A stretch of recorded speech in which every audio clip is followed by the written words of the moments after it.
on the bass game. I only got a single 15. Sounds really clean on highs and stuff. Yeah, it's mainly my doors right now. Okay. I'm only pushing about 500 watts, but it bangs. What's your name? Daryll Nova. Daryll Nova. Okay. Yep.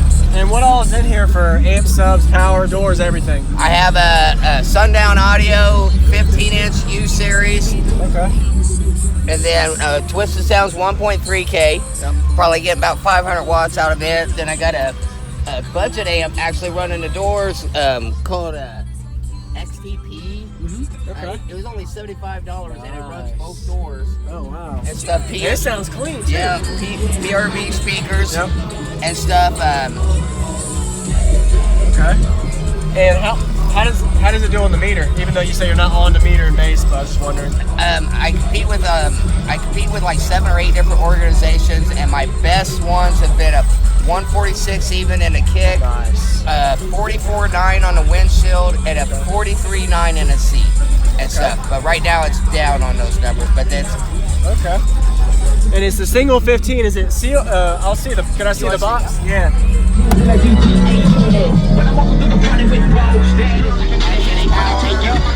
What year model is this? 2012 Fiesta. Okay. What's the tune to?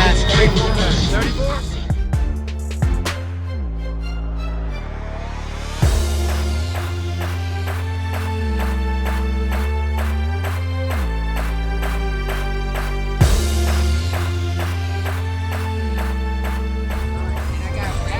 Raptured Paint job on it. It looks good. I was gonna say, I like the way you did it. You've been a bass head for a while. I've only been in this for about 3 years, so. 5 years for me. Okay. And I've even got a YouTube channel now that actually took off. I do Boom Baby videos and stuff, and I go like you're doing right now. So, Appreciate the demo. yeah, not a problem.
what's going on, guys? I'm JacobViral, do daily cardio videos. Hope you enjoyed today's build, Boom Baby. It's a small budget build he had, a really nice loud clean in mids and highs in his little system. So I hope you enjoyed it. Go ahead and give it a thumbs up as well as a like. Comment some good feedback if you would like for him to see as well. And if y'all ever have cardio questions, feel free to ask in the comments. So either I'll answer or other guys. Got a couple things to talk about today, but before that, I wanted to say thank you guys for always watching. If y'all ever have questions, just feel free to ask. And I do daily shout out. Today's shout out is going to go from a Facebook user. His name is William Wise. He just added me and followed me on Facebook, JacobViral. Go ahead and do that if you haven't. He said, hey man, I would like a shout out, and he was showing me his build as well as said he was from Alabama and he's an Alabama fan. So there you go, man, from Alabama, William. Appreciate you watching. And I got about 3 questions to answer today from YouTube comments. First one's going to go to a guy. He was asking about going 0 gauge and 4 gauge and putting them together. Can you run 4 gauge and 0 gauge together? Yes, you can, as long as you make sure you double up. So, for example, you don't want to run 0 gauge to the amps, but 4 gauge to the batteries. So you want to make sure you keep 0 gauge to your electrical, and then 4 gauge can go to, say, a 4-channel or 2-channel amp.